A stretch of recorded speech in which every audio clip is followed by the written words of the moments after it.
Sa ating balitang nasyonal, mahigpit na kinundena ng gobyerno ng Pilipinas ang ginawang airstrike ng Israel sa Doha, Qatar. Ayon sa DFA, ito ay paglabag sa international law. Sinabi ng international relations expert na si Dr. Henelito Sevilla na inaasahan na ang ganitong paninindigan ng Pilipinas dahil sa matatag din na paninindigan sa soberanya at international law.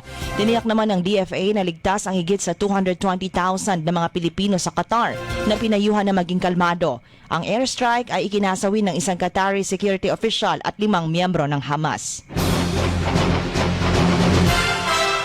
Kakasuhan ng Department of Public Works and Highways o DPWH sa Office of the Ombudsman ang 18 nilang mga tauhan at ilang kontraktor na sangkot umano sa anomalya sa flood control project sa Bulacan.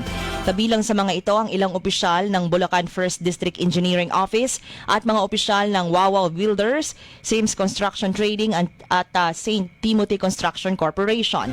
Ayon kay DPWH Secretary Vince Dizon, non-bailable ang mga kasong ihahain. Ito pa lamang aniya ang simula ng mas marami pang reklamong ihahain kaugnay sa malawakang katiwalian sa flood control projects.